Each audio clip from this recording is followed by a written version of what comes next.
Buena amigos de Lucha HSP, we're back.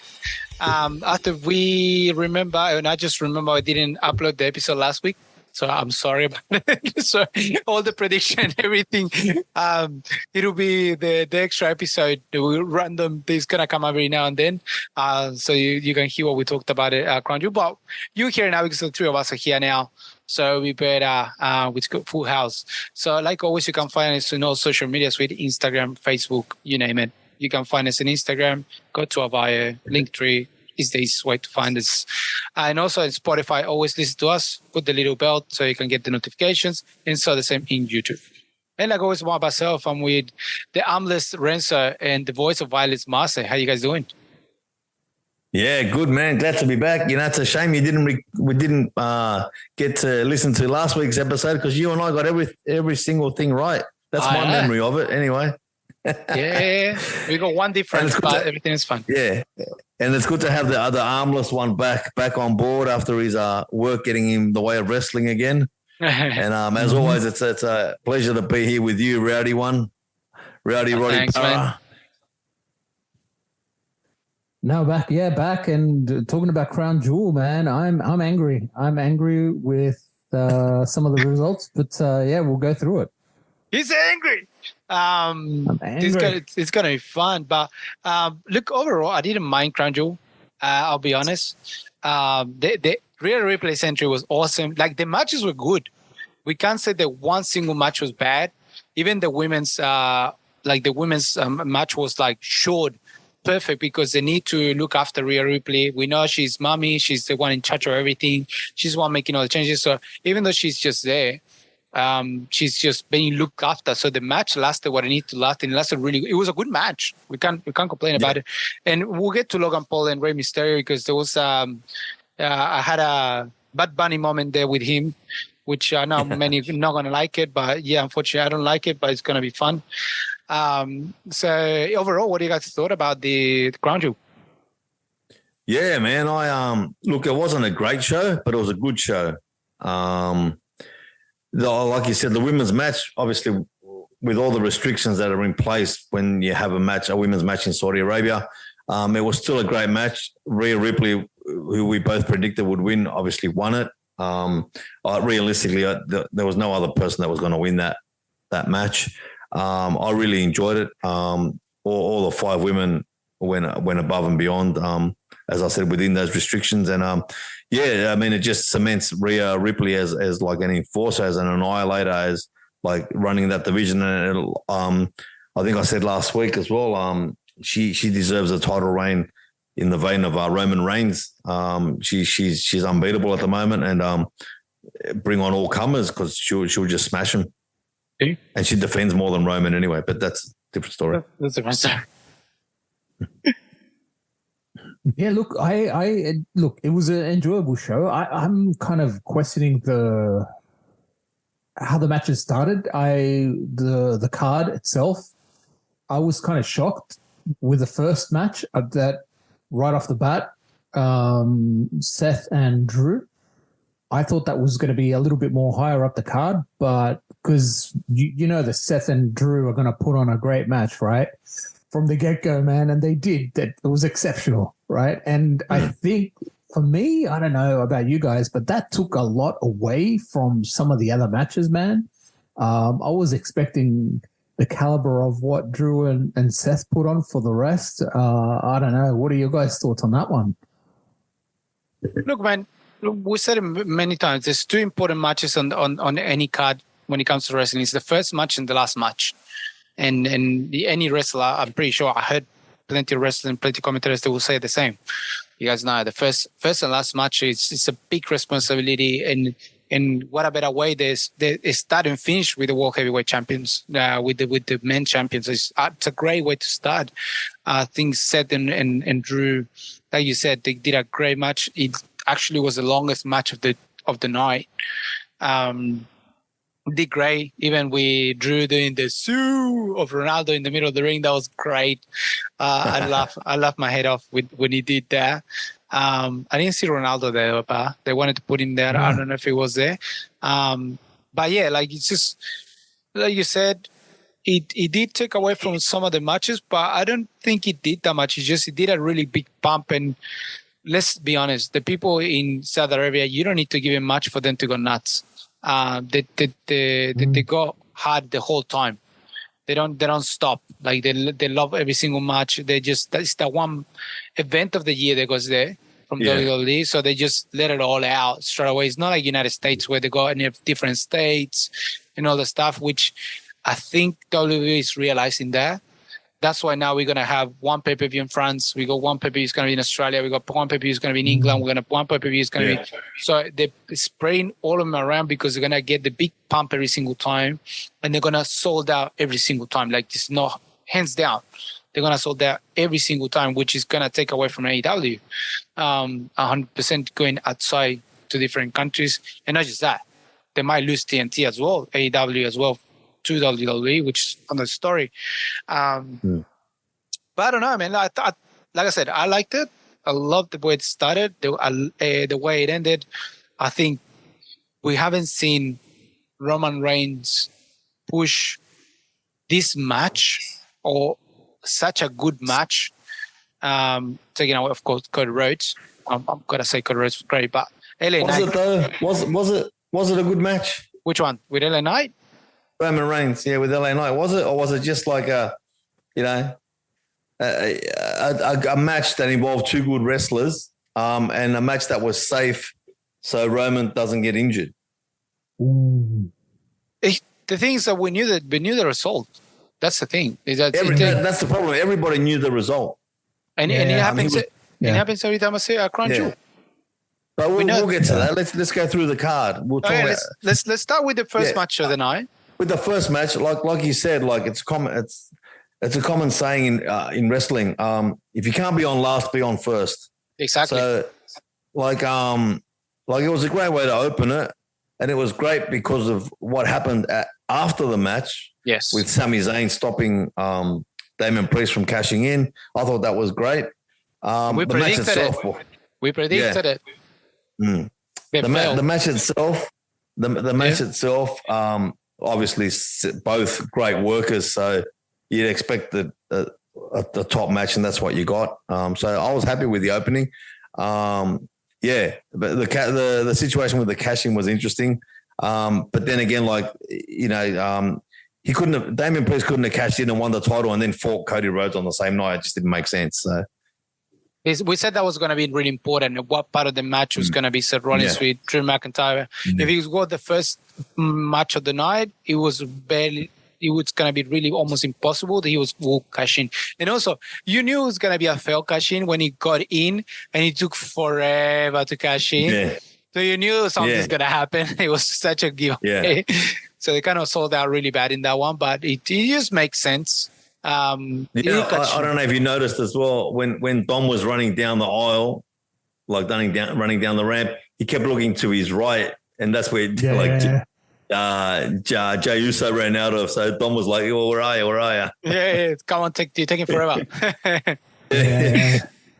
No, fair enough. What do you think, Renzo? No, man. Look, if any of the matches were going to swap a title, I thought it was this. We've been talking about Seth Rollins working with injury for a really long time. I don't know when the point's going to be that he will drop. I thought that this was going to be it. This was going to be the moment. Saudi Arabia, right? They pay the big bucks.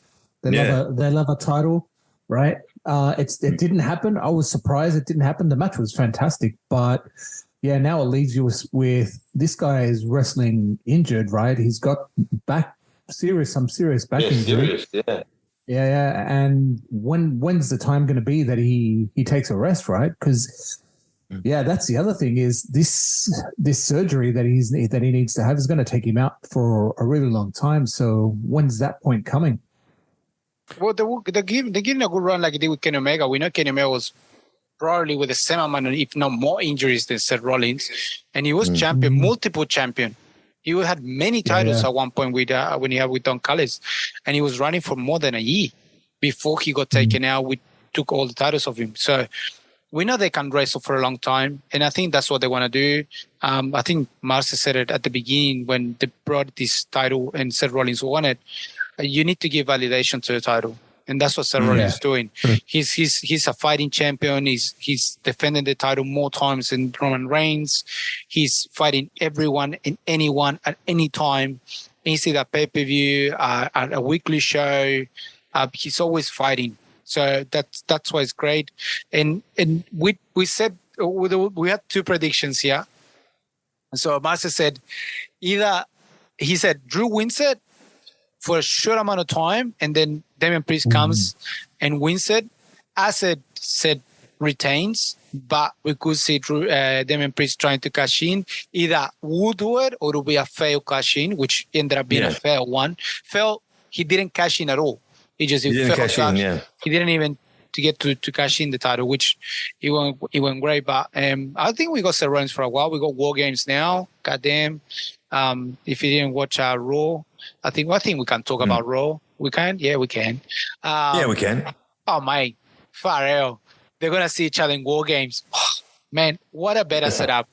Something that Cody Rhodes wanted to get the hands on in so long, and now he's going to be fighting on it because that's something his dad created.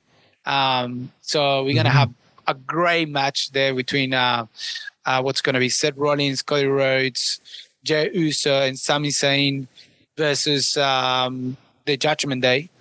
So it's going to be amazing seeing that. That's going to be the main event of a Survivor Series. That's it. That's the main event. If they do anything else, I think it'll be really bad, because I think that's why everyone's gonna want to see the last match. These guys rip each other apart. But part of that, Seth Rollins retains, continues being the fighting champion. He's gonna continue being the champion, and we'll see how long that's gonna take. I think we're gonna give it all the way to WrestleMania. Maybe before that, something's gonna happen. But so far, we're going to keep seeing Seth Rollins on top. And then we go to the Fatal five-way match, Women's World Championship, where their champion, the Aussie Rhea Ripley, was defending against Nia Jax, Shayna Baszler, Zoe Stark, and Raquel Rodriguez. I got to say, the entry, Rhea Ripley's entry, was the best of the night out of everyone. Wait, no. I disagree. Who you think it was the best? I just kept thinking, wait, another one? Like, no. Like, stop at 4. Stop at 2. Don't have 20 guys coming out. And that made no sense at all. No sense whatsoever. Yeah, it's true. I agree with that part. Can I tell you something? There was 3 very weird things that happened at Crown Jewel that I noticed anyway.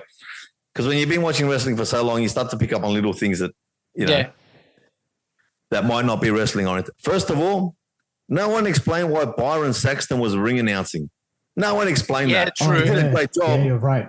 He did a great job, but no one said anything about it. Like, there's 2 absolutely phenomenal ring announcers. One on SmackDown, Mike Rowe, and or whatever his name is, and of course Samantha Irvin from SmackDown or Raw. I can't remember. Ricochet's girlfriend.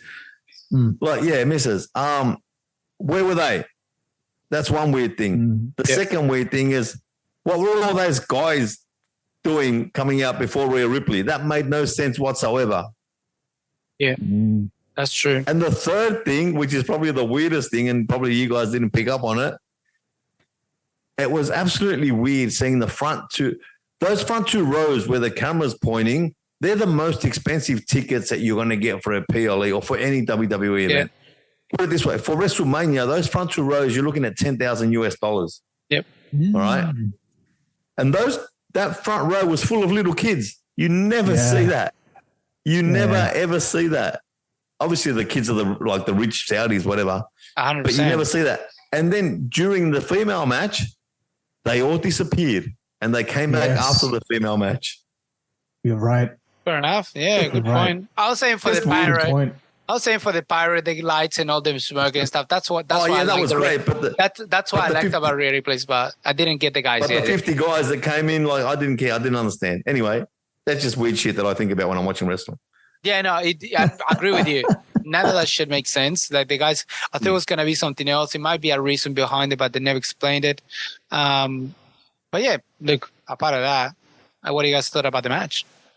Sensational match. 5 of the top women in the WWE put on a hell of a match. Yeah. Yeah, I'm very impressed with Zoe Stark, as I have been since the first time I saw her. As you guys know, I don't watch NXT, so my first exposure to Zoe Stark was when she came out with Trish Stratus. Yep. Shayna Baszler, who I'm not usually a big fan of, but respect and credit where credit's due. And Nia Jax, it was great. She didn't injure anybody, which is a win. Yeah. And she put on a great show. And Raquel Rodriguez, obviously, man. she's a gun. She's an absolute gun. You can't fault her. Yeah, and of course Rhea. We're all biased because we love her because she's Aussie, but I don't just love her because she's Aussie. I'm a massive fan of hers. Yeah. Look, for me, it was interesting seeing Rhea Ripley with the body costume and the face paint, kind of similar to the Crow. Yeah, right. Love it. So is that her own, personal tribute to Sting's retirement? I don't know. Who knows, right? Seeing Buddy Matthews is in AEW, I thought that was kind of cool that she did that. But no, you're right, Mars. This match was great. Raquel Rodriguez, oh man, she looked like $1 million in this. Yep. She's one to watch out for, definitely in the future. Zoe Starks, man, she did great as well. They all did good, and like you said as well, funny that I was kind of always apprehensive. I'm always apprehensive. Well, Rod and I are always apprehensive when Nia Jax gets into the ring. But no, everything was good. Great match. Yeah, like and talking about weird things, you want to know one more weird things out of all the women that were there, Shayna Baszler was the only one that didn't get out with fitted clothes. Yeah, she had the gi on. She had the gi on. She didn't have fitted clothes. Everyone else had latex on, which is stupid because they're not meant to be showing anything, but they're showing more than anyone with latex, which is this side is funny. But then when you look at it, she was the only one didn't, which is I think is really important to point out that she didn't do that. So that's awesome. Buddy Matthews, the House of Black, they always come out with face paint and stuff like that. So and we've seen Chris Cross. So we've seen Buddy Matthews doing Rhea Ripley stuff in AEW and then Rhea doing stuff from Buddy Matthews on what's it called on the Lower League. So they constantly, putting each other's stuff up, and they got similar styles, both of them. So it's great to see it. In terms of the match, man, like this lasted. It was one of the shortest match, including the last match of the night. 11 minutes, but those 11 minutes felt like, I don't know, like they just went past great. Like there was no flaws in the match. There was a really nice flow in it. They always said, everywhere I said, 5 people in the match, it's really hard. It's hard to like make it look flow, make it look great. And then the finish, man, that finish, Rhea Ripley's finish was fucking awesome, smashing absolutely everyone, and then putting the pin on Shayna Baszler. I loved it, man. It was great for me. It's a great match. Great to see Rhea Ripley giving the title, which we knew it was really hard to finish and do what's called to change titles in that respect. And then we got to Solo Sikoa versus John Cena, which I think must have put it in a good way, and that's why we picked Solo to win this one. You said it last week. Yeah, he hasn't won in a long time. There was the whole story about it. He hasn't won in like 4,000 days or something like that. We know he's not coming back for a while now. He's going off because the strikers, the active strike is finishing this weekend. I think it is. It's already 100% secure. Yeah. And what better way to pull someone over? And that's what John Cena does, and that's what the greatest do. When the time is coming to the end, they don't care about the wins. It's just to put people over. It's a good old school wrestling tradition, and that's what he did. That's what John Cena did. He put Solo Sikoa up so freaking high, man.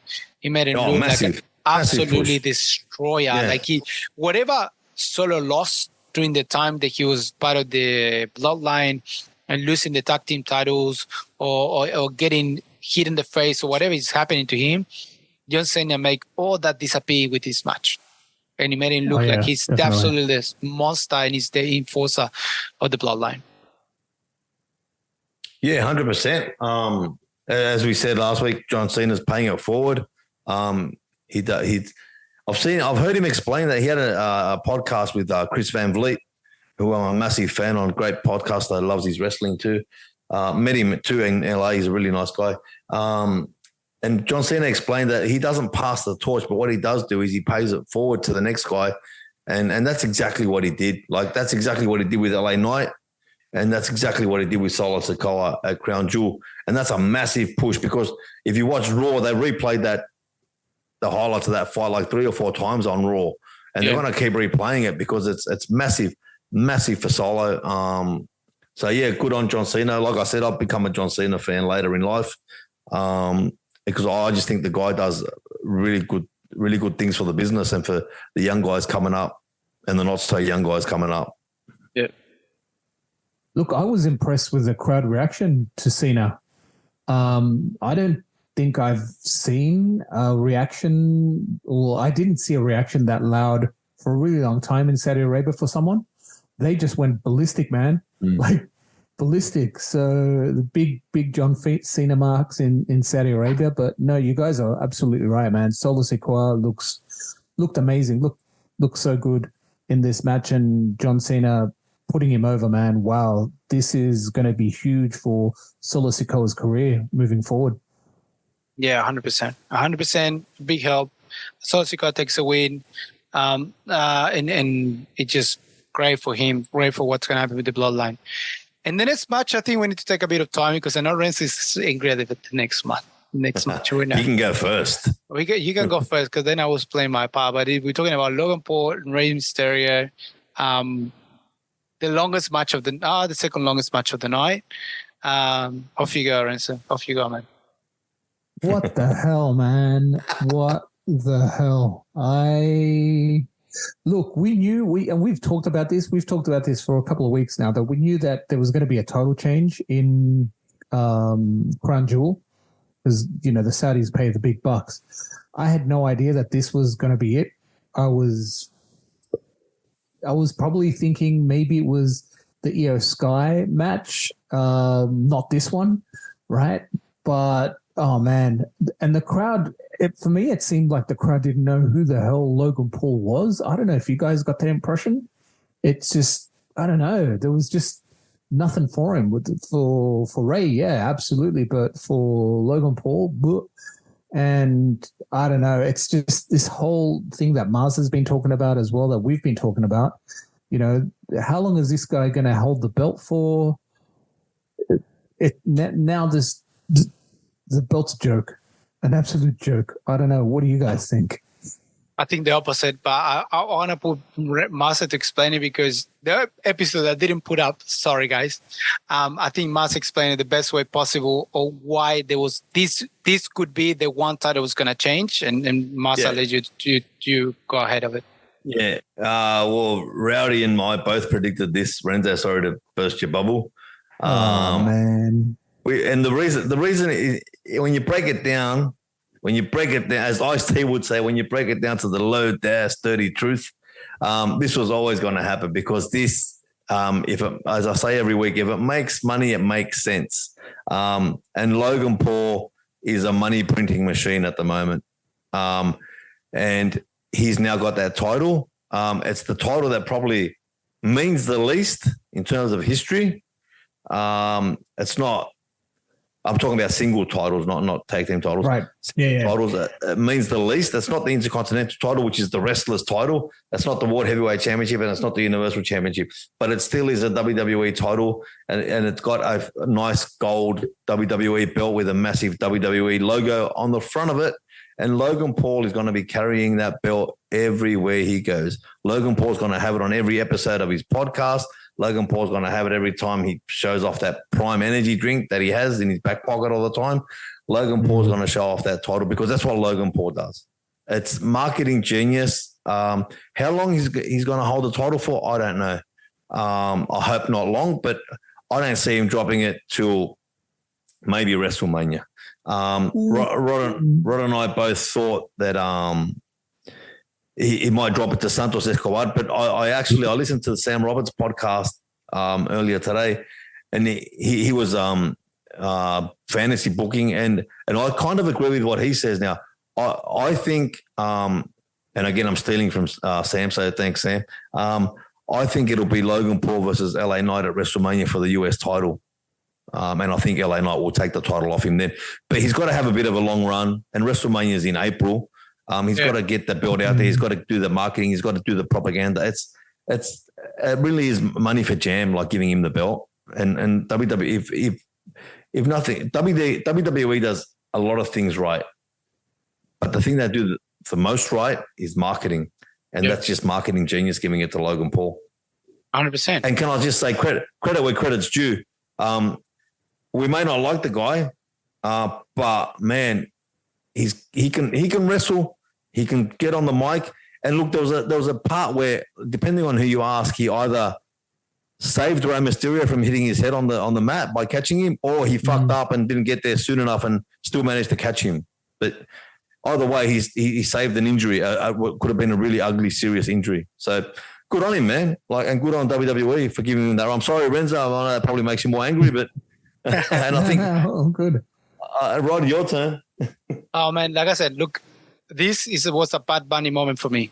When we say fuck you, Bad Bunny, but fuck you can wrestle, and massive respect to you, I think Logan did at this point.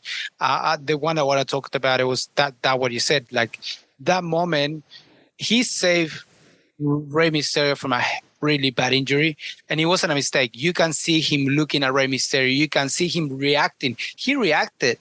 He literally went forward. He literally on purpose. Like you can see where the camera was located, it was great angle. Because you can see him just running forward at the perfect timing and just catching Rey Mysterio this much off the ground. He catch him at the perfect time, grabbed him, chuck him on the floor. That's it. So I think you said respect where respect's due, and with this, it shows he's a massive worker. He can wrestle 100%. He can box. He can wrestle. He can do it all at the moment, Logan Paul. And giving him the title, we say it's going to change. The only title you can give him in this one, because the 24/7 doesn't exist anymore. This is the only title you can give him.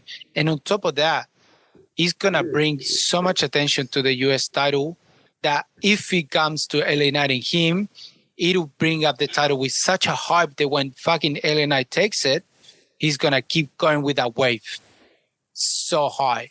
So it makes a lot of sense that he actually drops it to him and give it to Logan Paul. That title is going to give more known that the WWE title, heavyweight title, name it, because he will take it everywhere. If he has another boxing match, he will walk into the ring with that title on his hands down. He will take it everywhere, like you said.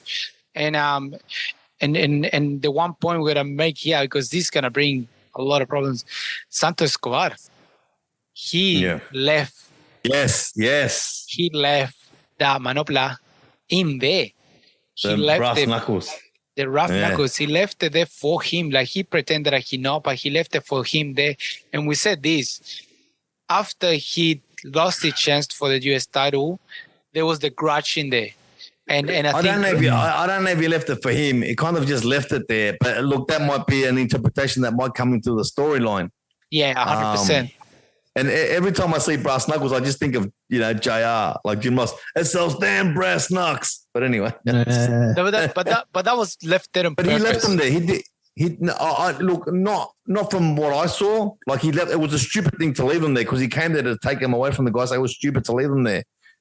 But that might be a storyline coming up. I don't know. 100%. Right? But I think it was done on purpose. I think this part of it because he took a long time to move, and if you got something in your hands, why would you leave it on the side? That's not a mistake. But it doesn't make sense. Like, why would he interfere to stop a guy handing him the brass knucks only for him to hand him the brass knucks himself?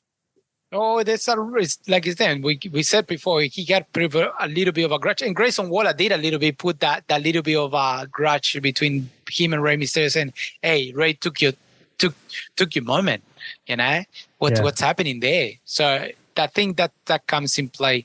But a part of that, Logan Paul is champion.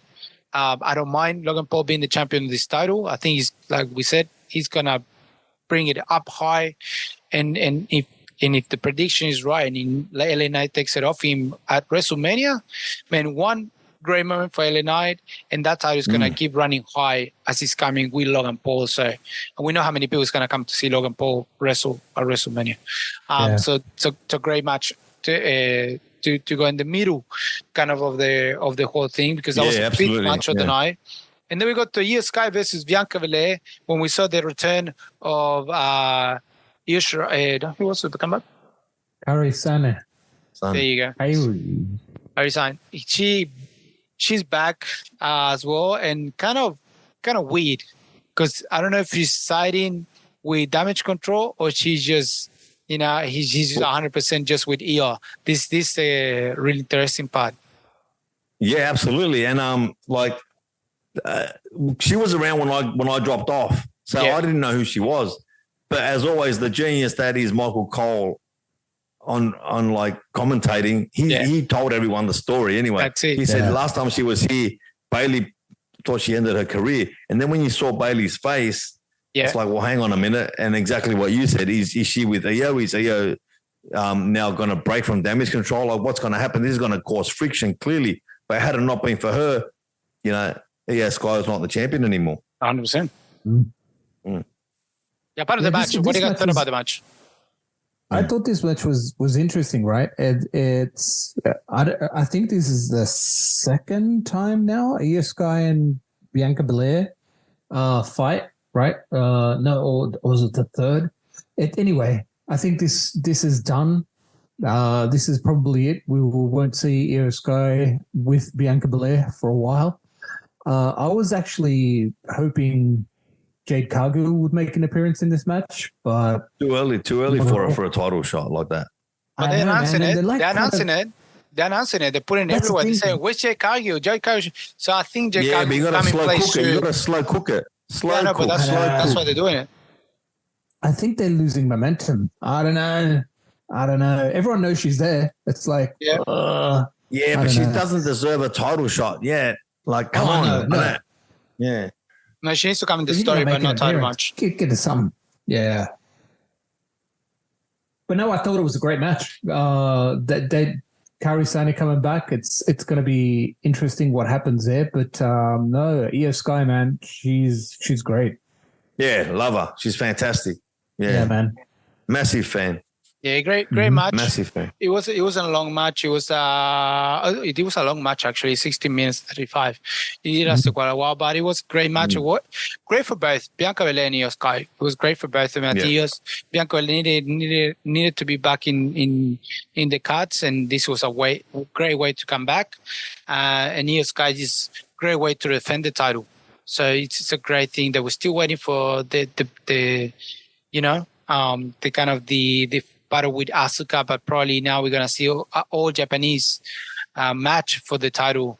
If the things keep going that way, would be great. Let's be honest, seeing all Japanese women wrestling, you guys will see the difference between Japanese wrestling and what is everywhere else wrestling. If you see all of this, and then we move on to, I think, just this was a match just to keep Cody Rhodes on the run. Just keep Cody Rhodes strong, and keep Damian Priest also strong. Keep Damian Priest in the mix. So Cody Rhodes versus Damian Priest. Cody Rhodes defeated Damian Priest in 11 minutes. One of the shortest match of the night with the Women's World Championship. Great position for this match. Great put just before the main event, and just a great show match. Nothing to say. Great for Cody Rhodes, great for Damian Priest, both of them. Yep, totally agree with all of that. Once again, two great workers and did not disappoint at all. Cody Rhodes had to win that match. There could be no other outcome. Yeah, that's the word. Forgot how to speak English for a moment. Really happy, really loved it. And you guys know I mark out on Cody Rhodes all the time. So, and I was happy with that result. And plus, I'm a huge Priest fan as well. But like Cody's my man. Cody's my man. 100%. I'd forgotten. I had a blank moment in that match because when Damian Priest walked out, I was like, "Where the hell is his Money in the Bank?" Oh shit! Sami Zayn took it. Sami Zayn took it. So I was like, "Oh yeah, that's right. Yeah, Sami Zayn." So I was wondering, why did he come out with the money in the bank briefcase? But no, great match, man. Cody Rhodes, yeah, he had to win this match. Yeah, I'm a massive fan of Cody Rhodes. Have been for a while as well. So no, I'm happy he got the win in this one. Yeah, and it's a great setup for what's going to happen in Survivor Series, and we already saw what's happening on Monday Night Raw. So Survivor Series is shaping to be a great match. We might be surprising there as well. We've seen a lot of talks about, CM Punk appearing at Survivor Series because in Chicago. So we don't know what's going to happen there because we don't know at the moment. That's the thing. We have no idea. But the War Games is going to be amazing. That's the only thing we know. Judgment Day against the rest of the group that's from Monday Night Raw, because it's literally a Monday Night Raw match. What it is on what's going to happen. So that's going to be really good. And then we go to the last match of the night, a predicted match. Let's say the least. This was just to keep Roman doing as he's defending his title. I think the great take out of this one is the fact that Roman Reigns won as a heel, which is really important. Really, really important. Absolutely. That LA Knight didn't win in a clean way, and the Roman Reigns wins in a heel way because he just helped both of them, because it needs to be that way. And I think that was the most important part. He didn't care that LA Knight was going to lose. LA Knight put everything on the line. He did a great match. So did Roman. But the key thing was that the Roman needed to win as a heel for LA Knight to keep going up high like Cody Rhodes did. So that's the bigger take out of this match. Yep, 100% agree with all that. LA Knight's character is not damaged in any way by that loss, and Roman Reigns is his heelness, if that's a word, is just enhanced by winning that way. It was a good match. It wasn't a great match for a headline of a PLE, but it's a match where, like as I said before, they're still protecting Roman Reigns. Roman Reigns can't get injured before WrestleMania. Yes. Again, that's an idea I'm stealing from Sam Roberts. That's not mine. I can't take the credit for that. But it's really clear. But it's clear. It's clear as day. Not New Day, because we don't talk about New Day, but it's clear as day. Hey, but they rock. But they rock. No, I'd use another word, but anyway. But enough of me marking out. No, look, it was a good match. I liked it. I'm a big LA Knight fan. He's doing great things, long overdue. But I don't know if you guys saw or not. Apparently on Booker T's podcast, he claimed there was some reports from the locker room that LA Knight's he's having some issues with some of the guys, which surprises me. It surprises me, one, that if it's true, and two, that they even bring it up. Like, why? That could be a guy that's pissed off, that's jealous, and just made that bullshit leak and saying, there's a few guys that don't like him. But I don't know. I just thought it was weird that was brought up, especially at this time where his star is definitely rising. I mean, it could be envy, it could be jealousy, or it could be true. It's the wrestling business. Man, I've lost a lot of respect for Booker T recently because some of the shit he says, and that is definitely some bullshit that didn't need to be said. If he is not liked in the locker room, leave it in the locker room. Who gives a shit? No one's gonna like. There's people that you're not gonna like. It happens in the workplace, happens everywhere, but you just keep it to yourself. You know what? I think that Booker T just likes starting shit. I'll just say it. But yeah, it's not fair on LA Knight, man, because now that what Booker T said is everywhere. It's all on the wrestling papers, everything, on the internet. So it's, all the dirt sheets are picked up on it. All the dirt sheets are picked up on it, man, and that's not good. Yeah, not good. Especially LA Knight is so popular, man, and he's doing a great job. Like, I'm a big fan of LA Knight as well, Mars, just like you. Did you guys catch in that match the CM Punk chant? Yeah. No. Yeah. It was brought up a few times. CM Punk chants going up. People would speak CM Punk, and look, if the Saudis want him, there's something that WWE has to do about it because they're going to pay their money for him. Unfortunately, that's the way it works. Unless it's only one time, bring him back in Survivor Series, drop him after Crown Jewel next year. Hey, who knows, man? Yeah. Talking about people that don't get liked in the locker room, that just happens everywhere, man. Come on. That's man. everywhere, man. Especially in that business Everywhere. too. Like some guys get pushes that other guys think that they don't deserve it. But don't forget, it's taken LA Knight 20 years to be an overnight sensation. So Exactly. if anyone deserves it, it's him. You know what I mean? And it's Absolutely. that, like we know that how heated is the locker room in WWE. Yeah. But probably And you know what? You know what pisses me off? Sorry, I don't mean to cut you off, but it really gets under my skin. When people give him shit about, he's just a rip-off of The Rock, he's a rip-off of Austin, he's a rip-off of a mixture of both of those. Hang on a minute, man. Like, who doesn't copy who? Exactly. Like, you think, like, no one's copying the Stunner? Well, yeah, right, they are. Kevin Owens calls it the Stunner.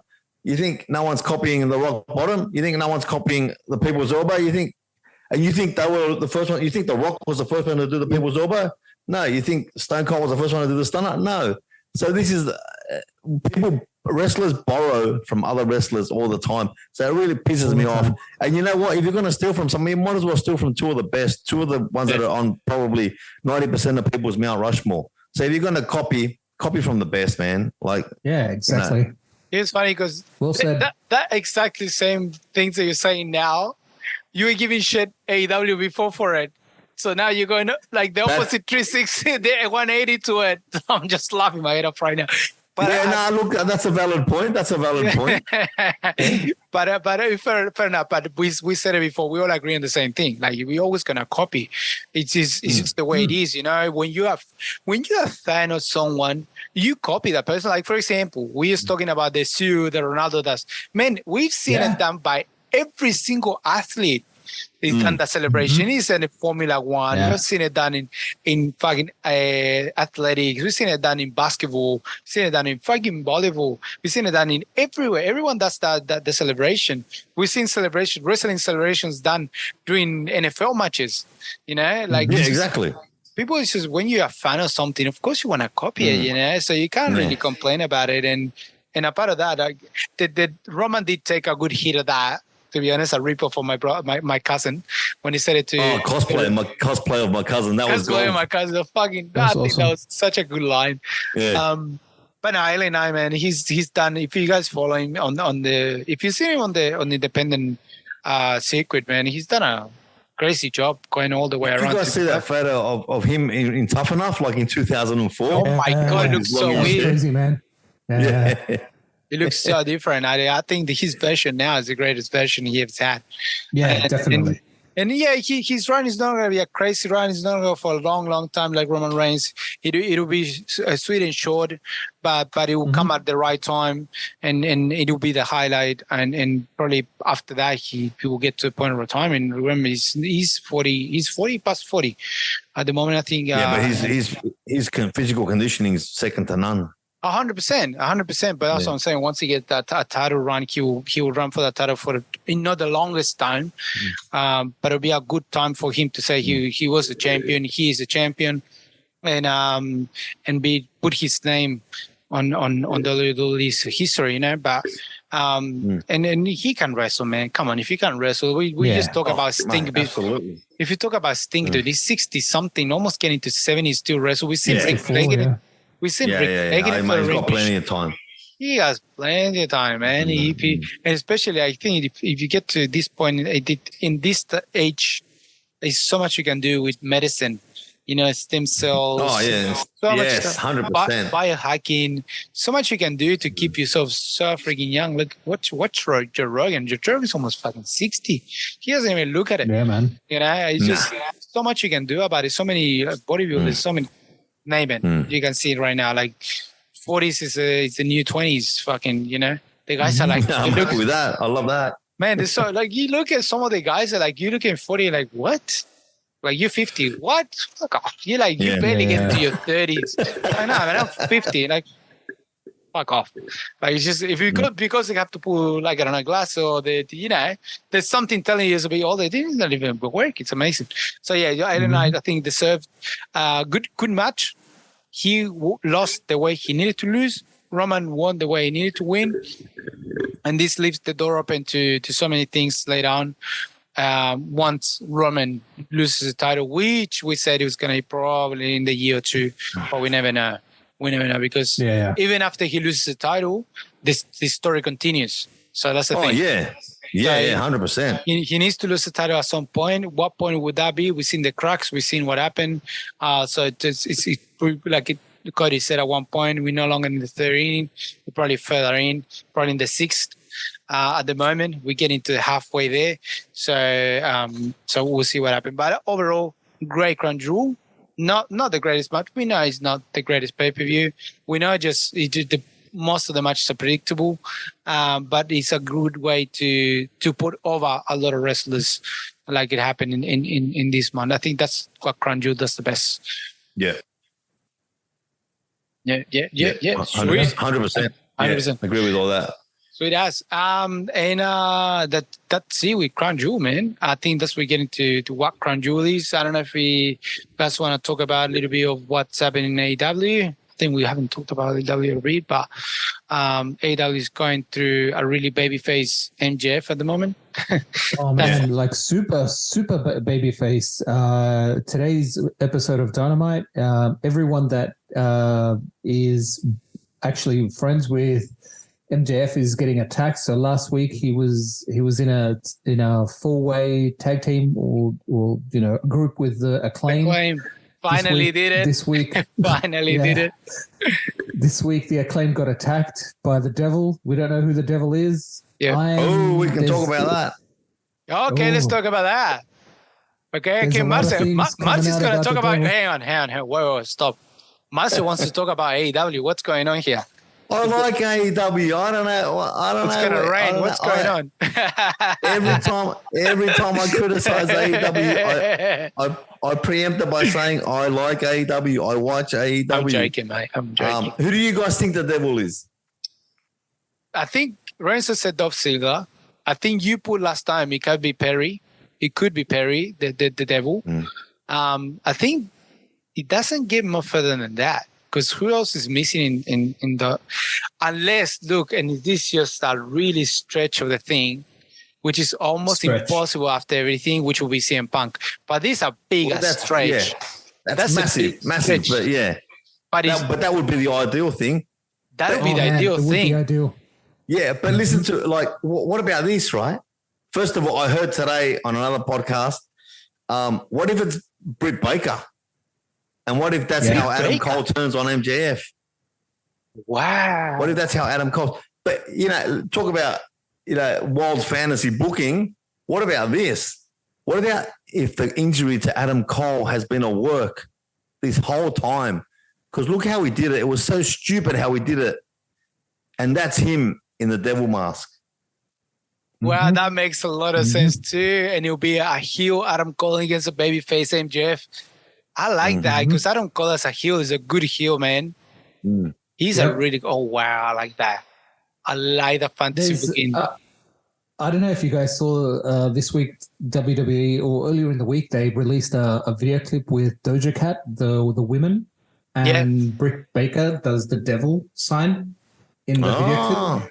Yeah. So there you go. I think something's happening. Something's cooking there. So something's cooking. Makes sense. It makes really sense. It's all been a work.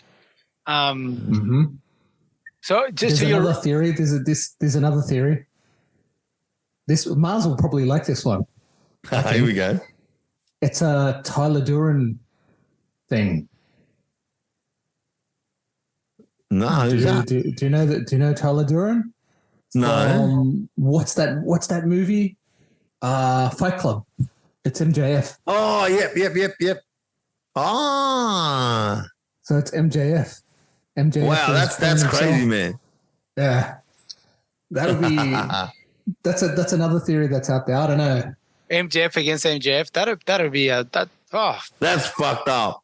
That is pretty fucked up. But mate, if it is, what a way to put it, a really good thing that's pushing the bloodline a little bit. I like it. Yeah. Oh man, this is great fantasy booking. So this will mean probably that the injury to Cody Rhodes, what's it called?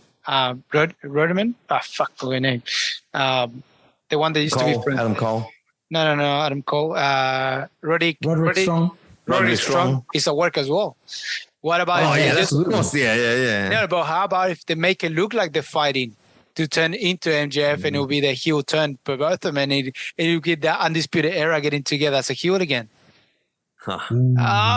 Man, everything could be after you open that door, man. Everything is possible now. I opened the forbidden door. Oh man, you open a great door to Narnia.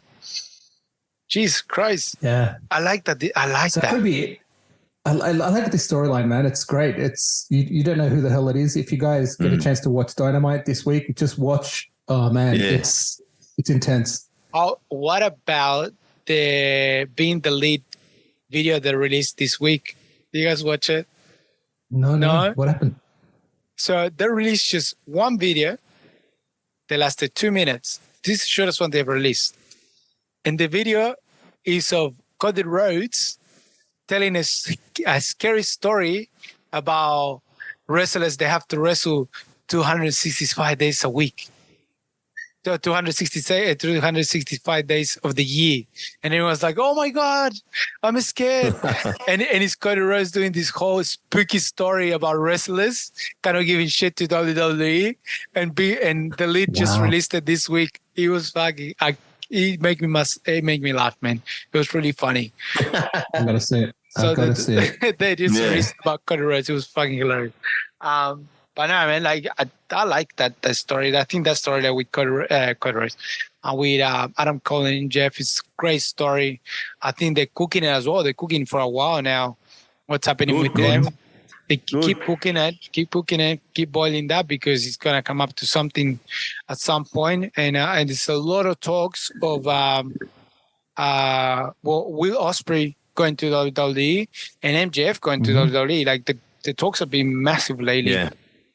Especially with Ospreay because they started with the Twitter fight, the tweeting fight with Seth Rollins. Seth Rollins, yeah. So that fight already started. So it looks like it's happening. It looks like. But isn't he contracted until February? Yeah, in New Japan, In New Japan is changing the title on top of that because the title got ripped off, and now it's a new title they're gonna bring up. This no longer will be the United States title, which is really, really crazy.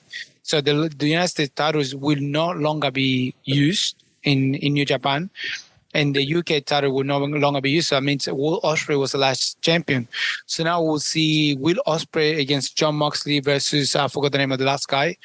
The three of them will be fighting for the new New Japan title. Wow. So that's happening sometime soon, which means that probably Will Ospreay will not win that title.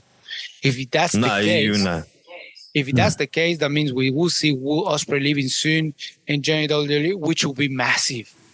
Will Ospreay in WWE, god damn. Let's talk about a hot wrestler going to WWE, starting something with Seth Rollins probably after he comes back from injury, or I don't know, man. It'll be a great thing to have there. With Ospreay, we've seen him wrestle, and he's make the men's division so much heavier than before. I think it brings so much. I don't know what you think about it. No, it's great. I really hope he does come. Absolutely.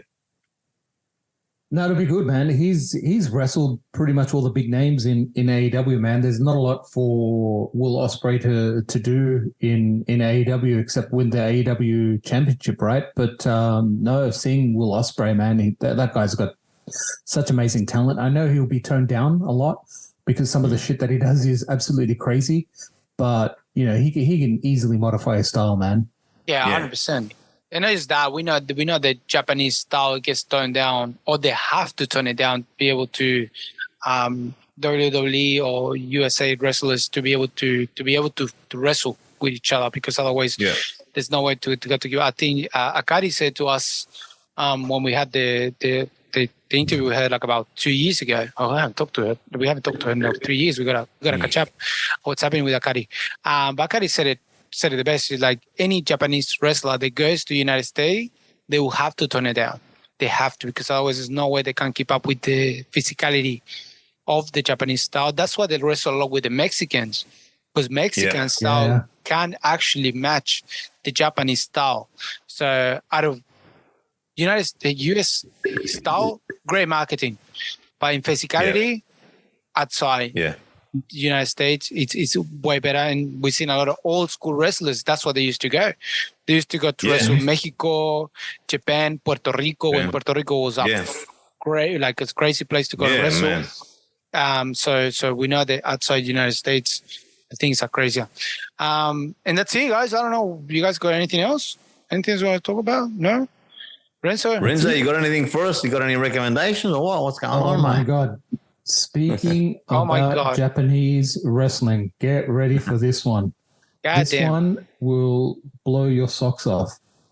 I didn't know this happened. This happened, I'm just trying to find, it happened in,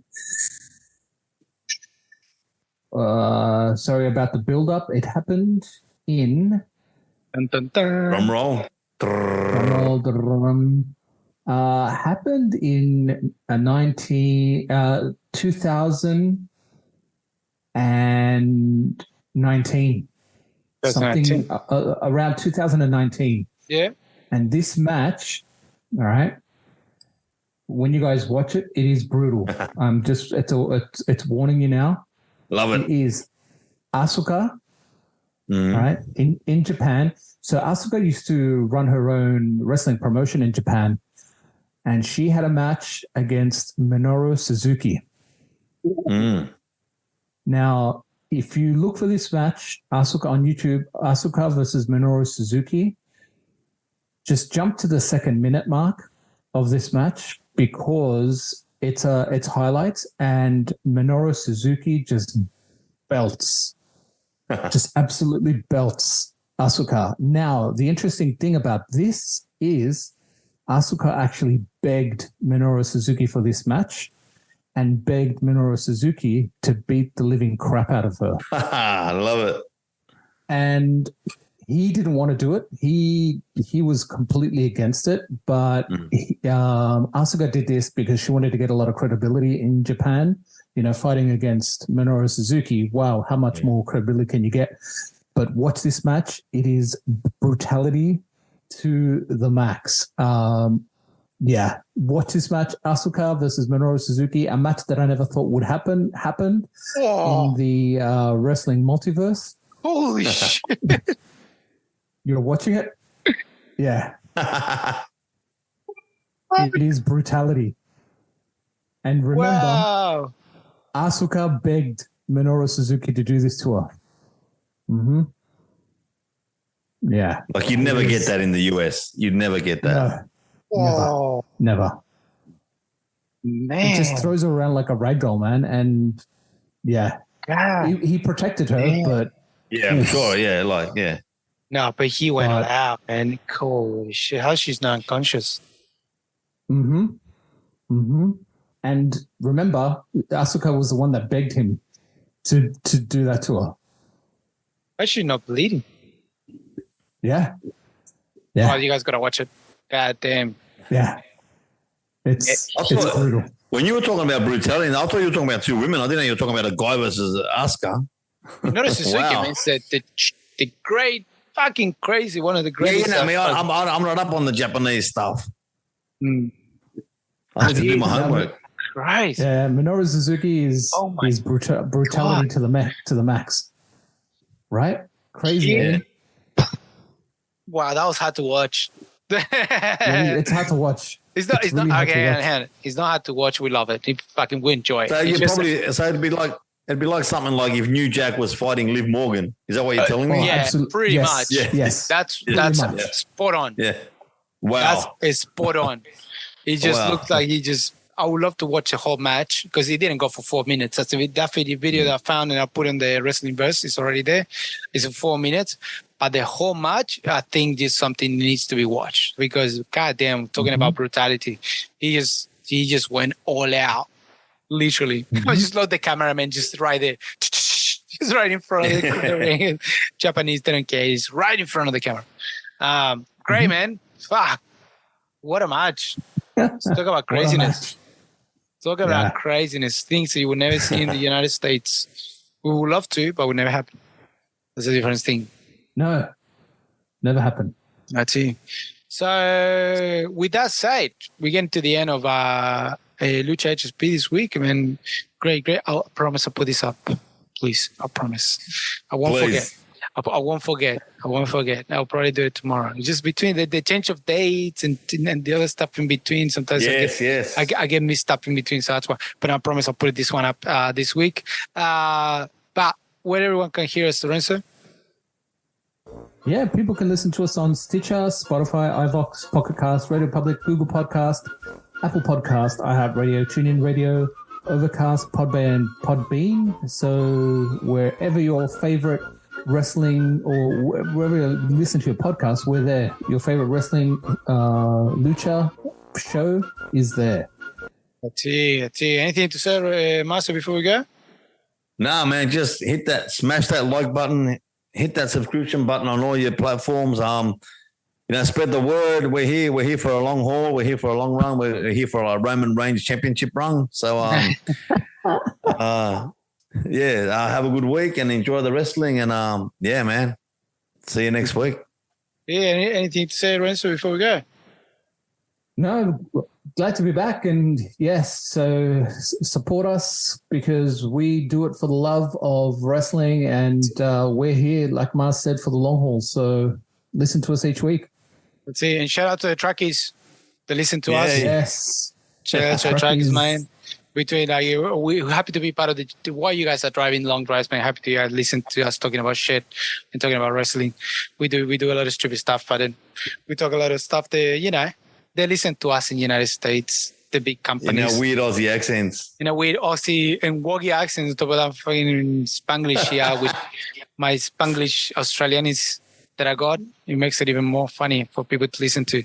But that's it. This is the end of Lucha HSP. I'm with Damnless Renzo, the voice of violence, Marce. My name is Marce, you can say. So it's been a long show. It's been a long show. I'll take over. Well, what he meant to say was he's Rowdy Roddy Parra. I'm Mars, the voice of violence. Together with our tag team partner, the armless wonder of the world, Renzo Simbrazos. And we'll see you next week on another episode of Lucha House Show Podcast. Yeah.